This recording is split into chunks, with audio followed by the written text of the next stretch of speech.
ఇక్కడనే ఉంటుంది.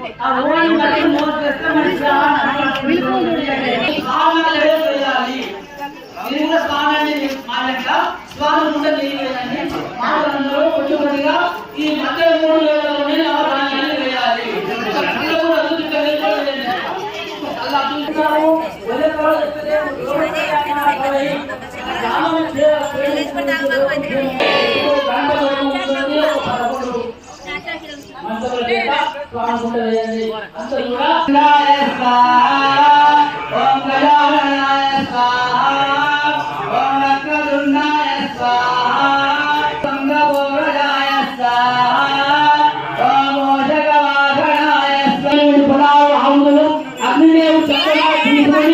ఎన్ని అభంగములు ఉన్నా కానీ వాటిని పారదోడుకొని ఆ 16 హంసలు ఈ హంసలు ఆ యొక్క యజ్ఞ భగవానుడు పంపించాడు. కాబట్టి ఇప్పుడు కొన్ని దేవుడు యొక్క గాయత్రి మంత్రముల చేత పవిత్రమైనటువంటిది కాబట్టి మనకు ప్రపంచం నచ్చేది కూడా వేద మంత్రములు చేసింది. కాబట్టి యుద్ధంలో ఏమి లేదు.